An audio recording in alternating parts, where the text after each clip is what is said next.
There was a pretty large study done looking at marriages in the last few years. I heard the results reported on Focus on the Family, and they were looking at many different facets of marriage, but one of their goals was to find out, were there some things that would predict whether a couple would make it or get divorced, because that would help them to know the weak areas that they needed to work on. And there was one thing, an overriding, overwhelming majority, it came out on the study, that was the greatest determinant on whether a couple would stay together or get divorced. You know what it was? How they dealt with conflict. How you deal with conflict in your marriage is the greatest determinant, according to this study, of whether or not you're going to make it or not, of whether you can actually stay married or get divorced. So if you look on your outline, look at the very top, and you can fill in the blank. The greatest determinant of whether a couple will stay together or get divorced is how they deal with conflict. Now, why is that important? Because we have a lot of conflicts in marriage. People come to see me as a marriage counselor because they're in conflict, because things are going wrong. And if, a lot of people don't like to deal with conflict, they like to avoid conflict, and other people don't have the first or the foggiest idea about how to deal with a conflict properly. When they have a conflict, they deal with it very improperly and actually create more conflicts in the process of trying to deal with the conflict that they have. Y'all with me?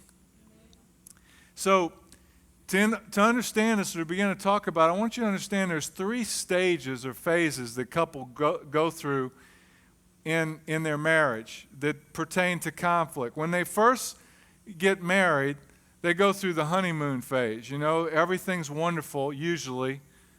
Not always, but usually everything's wonderful. They have a high level of intimacy. They talk a lot. They communicate. They overlook each other's faults. And they do a lot of things together, and their sexual relationship is good, and they have a high level of intimacy, and I call this first stage intimacy, okay? Then after they've been together for a while, the male and female thing begins to kick in. Their personality types begin to kick in. They begin to have to deal with finances and roles and responsibilities and who's going to do what chore and parenting, and just living together and, dealing with the toilet seat and the top on the toothpaste and all that other stuff. Picking up after yourself, styles of ways of living and whatnot, they're just different, and it produces a lot of conflict. Second stage is called conflict.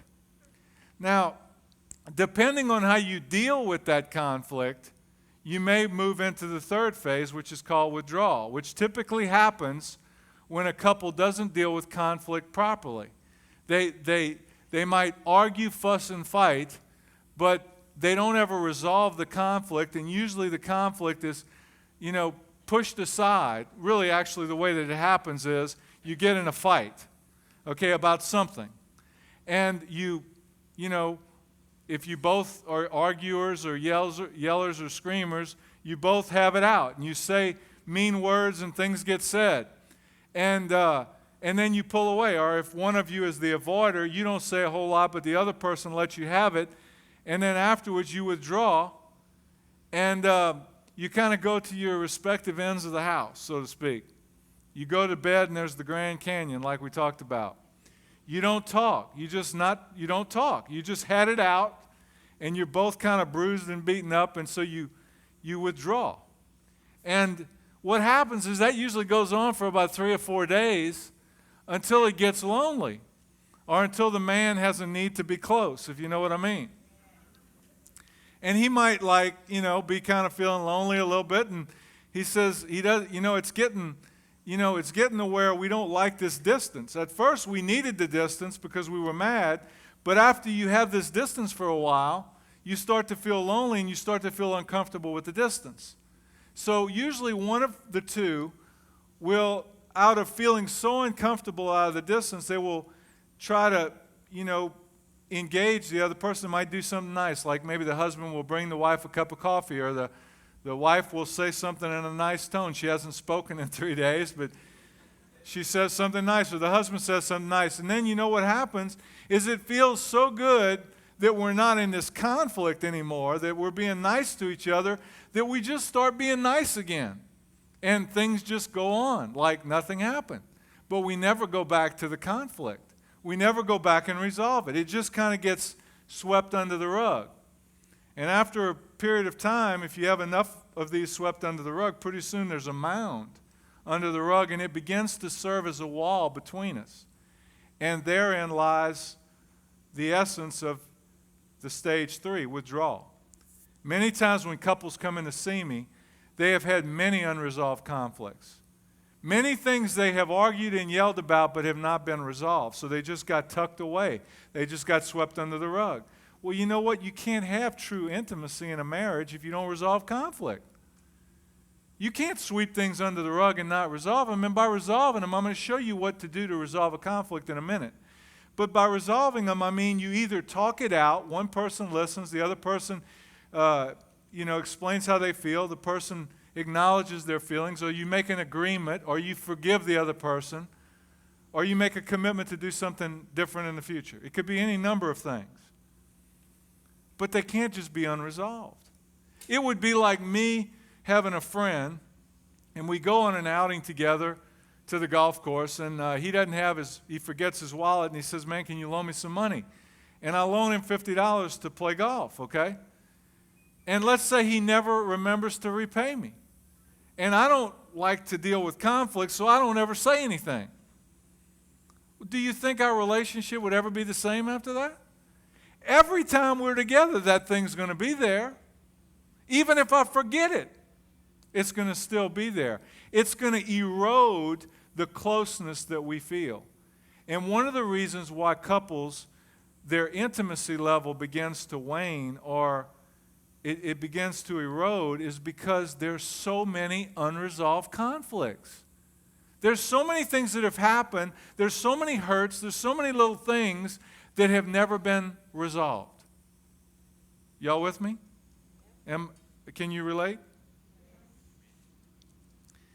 And so I see these couples and they're over in withdrawal. And what they don't realize is you can't just jump from withdrawal to intimacy. You have to move through conflict to get to intimacy. You can't have intimacy without conflict. What every couple needs to learn to do is to fight, to argue, but to do it properly, to do it fair. Some people say you need to learn to fight a good fight. You cannot have intimacy if you don't fight.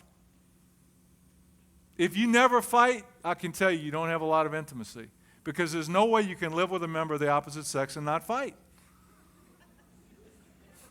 There's no way. Have you ever had a roommate and you just got along perfectly?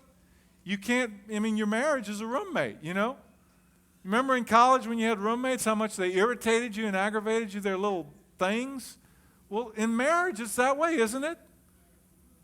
I finally realized that my wife didn't really, I thought my wife had really come to accept me in the last 2 years, that things were getting better, but it turned out that she just stopped saying what really bothered her. She told me this, but I appreciate that, and there was some acceptance. I'd kind of gotten to the same point because after 18 years, you figure out, if I haven't been able to change them up until now, they probably just soon stop saying this stuff to them because it's not working. I start telling God about it, and then all of a sudden I start to change. Isn't that amazing? But anyway, so how do you deal with a conflict? That's what I want to share with you. Now look on your outline. And I want to share with you just some basically 5 simple keys to resolving a conflict. These are things that you can come back to time and again that you can use over the years. It's something that you ought to memorize, that you ought to recite, that you ought to put somewhere where you can see it, because each of the 5 things is important, but they all 5 work together to help you to resolve a conflict and know how to do it properly. And the thing I want you to understand is a conflict is not a bad thing. A conflict, if you deal with a conflict properly, it can become a light which illuminates something that is wrong or something that heretofore you did not understand properly about your mate, that can help you to understand them and help you actually move towards greater intimacy if you deal with it right. But a conflict that you don't deal right Don't deal with right or don't resolve is like a fire that will burn up your relationship. It can either be a light that illuminates, that draws you closer together, or it can be a fire that destroys and erodes the very, intimacy that you have in your marriage. If you deal with it right. So what's the right way to deal with it? First thing you got to do, we talked about this in the last 2 times, is there's a timing issue. Half of the problem why communication breaks down is you choose to do it at the wrong time or in the wrong way, but at the wrong time. Right when they're leaving in the morning, right when they get home, walking through the door after a long day, or right before they're ready to go to bed when they're tired, or at a time when they're unprepared to listen. So what I say is the very first thing you got to do is make an appointment if you want to communicate an issue. A sensitive issue is not something that you just do impromptu and you don't warn the other person. If it's an issue that's really important to you and it's potentially conflictual, you always make an appointment. So what you do is look at the very beginning. It's not really one of the keys, but I say start with, I have a frustration, would you be willing to listen? You don't have to say exactly those words, it's just the idea. If I had something I wanted to communicate with my wife, I'd say, honey, there's something that I really need to talk to you about. Would you be willing to listen? Or there's something that I'm upsetting me. Would you be willing to listen? Or I have a frustration. Would you be willing to listen? But why is that important? Because number one, it tells her that I have something I need to talk about that's potentially conflictual. So what it does for her is it says, okay, this is something that I need to get prepared to listen to. Okay? This is not just some little idle chatter, but it doesn't catch her off guard. If you just throw it out there without telling them it's coming, sometimes it catches them off guard and they're more likely to react. Right? So then she can put on her ears. Or if she's telling me, I have a frustration, you willing to listen? That's time for me to say, okay, I need to really listen. I'm going to need to do that mirroring, reflective listening thing and put my own issues aside and really hear what she has to say. Couples can get into the habit of that. So that's the first thing. Then the first key is what we talked about 2 weeks ago when we talked about listening. It pertains to listening. Write in on your blanks. It's what Stephen Covey learned that all highly effective people do. All highly effective people seek to understand before being understood. You seek to understand before being understood. This is the rule, okay, when you're dealing with a conflict. Very important. One person talks and one person listens. My wife has the floor, then I'm listening to her. I'm not doing anything but listening. I'm going to put aside all my thoughts, all my issues. If she starts saying things and I don't agree with them, or I don't agree with her perception, I don't say it right then. I still listen to her all the way through. I don't begin interjecting my issues while she's talking. My sole goal is to hear her and to understand what her issue is. Someone says, who listens first and who talks first? Suppose both people want to talk. Well, the more mature person listens first.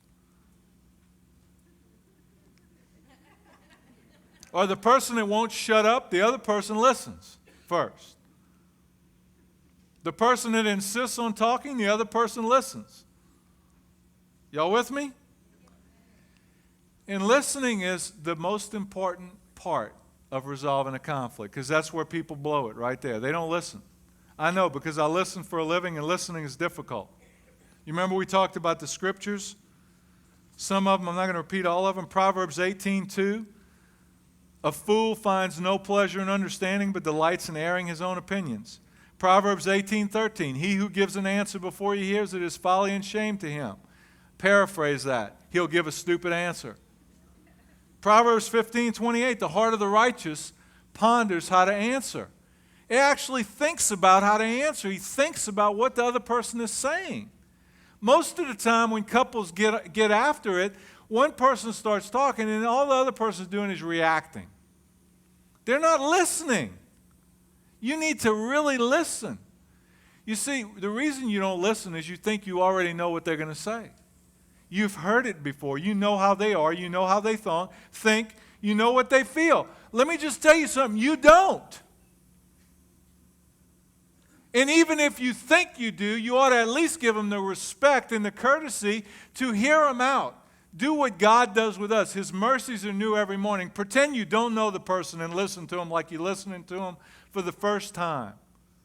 And watch what happens. Why is this important? Because you really don't know everything you think you know.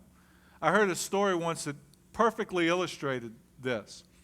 It was about a grandfather that took his grandson to a parade. And they went to the parade and they watched the whole parade. The grandson was on his grandfather's shoulders. And when they started to come back from the parade, the little grandson, who was 4 years old and truck obsessed, all he could talk about was all the trucks in the parade. He went to the truck parade. As far as he was concerned, he saw a truck parade. That's all he saw. He didn't see the floats. He didn't see the bands. He didn't see the marchers. He didn't see anything. All he saw was the trucks pulling the floats because that's what was important to him. The grandfather, on the other hand, he was enjoying his wife not being there because he could look at the majorettes without her getting mad at him. He noticed the women in the bands. So literally, they went to the same parade, but they, in essence, saw two different parades. They saw the same parade, but they saw two totally different parades. And you know what? That's how it is in your house all the time. You just don't realize it. You're arguing like you see it, you know how it is. You saw the trucks, and you argue about the fact that the other person doesn't see the trucks. You never take the time to put yourself in their shoes and try to really understand what it was like for them. What did they see? Until you can do that, you can't resolve a conflict, especially the most serious ones. What it takes is for you to put yourself in their shoes. Try to see it from their perspective. You have to get out of your shoes to do that. And very few people are willing to do that. That's the most important thing that you will hear tonight. I'm telling you. I've been doing counseling for 20 years. I mean, listen to me, please. Next time your spouse says something, pretend you don't know them. Next time they share some feelings with you, pretend you've never heard it before. And really listen and try to understand what it's like from their perspective. It will open your eyes. You just have no idea, I'm telling you. And you just say things like, tell me more about that, and what else? And what else? Tell me some more. You really see it like that? Well, tell me some more about that. Well, tell me some more about that. Well, tell me some more. Is there anything else? Is there anything else? And let them talk. Don't jump in there and interrupt them. Don't interject your own issues. Don't slam dunk them. Don't react to the first or second thing that they say. They won't know what to do with it. I'm telling you. If you just sit there and reflect back to them and you do the mirroring thing, so what you're saying is this, and you reflect back to them what they said. You just paraphrase it. You just keep telling them what you hear them saying, trying to make sure that you're understanding it. If you did just that, it would eliminate 80% of your conflicts. Second thing. First thing is seek to understand before being understood. Second thing, speak appropriately at all times. That means fight fair. No yelling, no screaming, no name calling, no cursing, no banging things, no throwing things, no threats, no talk of divorce. Fight fair.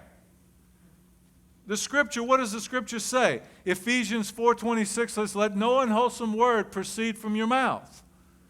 Ephesians 4:29 says, be angry and sin not. Be angry and yet in your anger do not sin. You can be angry and say what you're angry about and not be mean. You can just be angry. You can just say, this makes me angry. I'm frustrated. You don't have to yell and scream and carry on. Learn to attack the problem and not the person. So many people, when they get into a conflict, they start attacking the person. I had a couple in my office the other day, and she began to share all of her frustrations, and it was only about the second time, so I just let her go. But you know what it looked like to me? You know what was going on? She had no commitment to resolving the issue. She was just angry and bitter and hurt, and all she wanted to do was just vent all this stuff. Well, you know, there may be a way to do that that's productive. But it just looked like she was just cutting the guy's legs out from under him. I just kept watching her and watching him, and it's like he was just being beat down and beat down and beat down and beat down. Now, men can do this to women too, but women seem to have a special gift. It's one of the I don't think it's one of the spiritual gifts. That's why they can write books called Men Are Clams and Women Are Crowbars. Because that's what it ends up being like. She gets so frustrated with him because he won't communicate, but as if, bashing him is going to get him to open up. It's not. And nor does that get a woman to open up, by the way. I'm not trying to pick on one of the opposite sex. I'm just trying to tell you that if you really want to resolve the conflict, then attack the problem and not the person. Talk about what you're upset about, but don't just keep slamming the other person.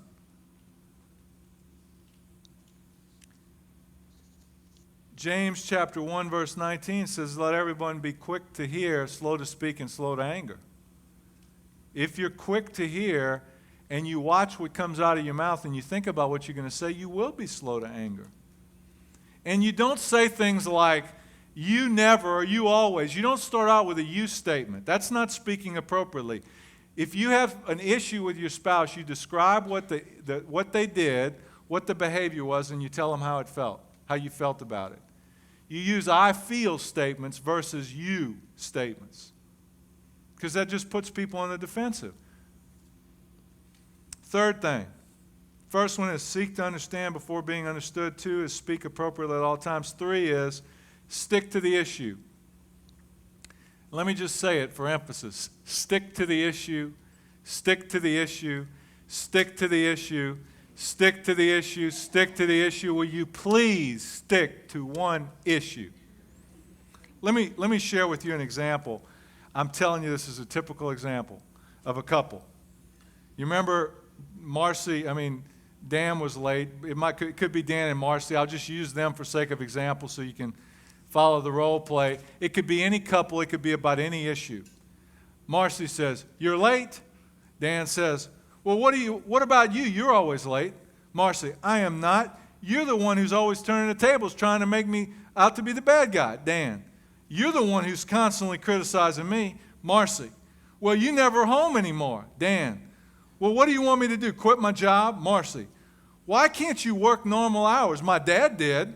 Dan, there you go comparing me with your dad. You know what the problem is. You were spoiled rotten. He didn't have to work hard because your family had money. Marcy, well, at least my family kept their agreements, unlike yours. Dan, well, what do you mean by that? Marcy, well, you have to admit that your responsibility runs in your family, and they didn't make y'all to be responsible. Dan, I don't see where working hard is being irresponsible. You just don't like my mom. Admit it. Marcy. Marcy, well, I have a problem with them not respecting the rules with our kids. She totally disregards me, and you never confront her. Dan, well, look, I think you're being too rigid with our kids sometimes. Marcy, and you're just like your mother. You always let everything go. What in the world is the issue? They got like 10 issues. Do you want to talk about me being late or you being late? Do you want to talk about how I don't keep my agreements? Or do you want to talk about my work hours and your expectations for my work? Do you want to talk about your problem with my family or my problem with your family or our parenting styles? I mean, what do you want to talk about? Pick an issue. I mean, this is craziness. And that's what most people's conversations sound like. Because one of them is not listening. You eliminate this when one person listens. Even if the other person goes on like a crazy person, this won't happen if one person listens. Do you realize that? Listen to what the scriptures say. I mean, if there isn't practical stuff in the scriptures, Proverbs 10:19, listen to this. Where there are many words, transgression is unavoidable, but he who restrains his lips is wise. In other words, think about what you want to say. Think about what the issue is before you just start venting with no commitment to resolution. And then Ecclesiastes, this is like perfect description. Ecclesiastes 10:12 through 14. Words from the mouth of a wise man are gracious, but the lips of the fool consume him. The beginning of his talk is folly, and the end of it is wicked madness. Yet the fool multiplies his words. No man knows what will happen, and who can tell what will come after him? That's a description of the conversation that this couple just had. Pick an issue. One. If you're a lady and you have things to talk to your husband about, I recommend you limit it to one or two issues and limit your conversation to 15 or 20 minutes. Not a marathon. Not a monologue. I asked this lady the other day, I said, do you want to have a monologue or a dialogue? You want to just go on and on and on? That's fine. You just threw out 12 things that you're angry at him for. Let's pick one. We'll work on one. When we're done with that one, we'll come to another one. We switch. You start with this one, and we really find out it's this one or it's the third one. Great. We'll put the other two aside. Let's work on the third one. Let's get something resolved.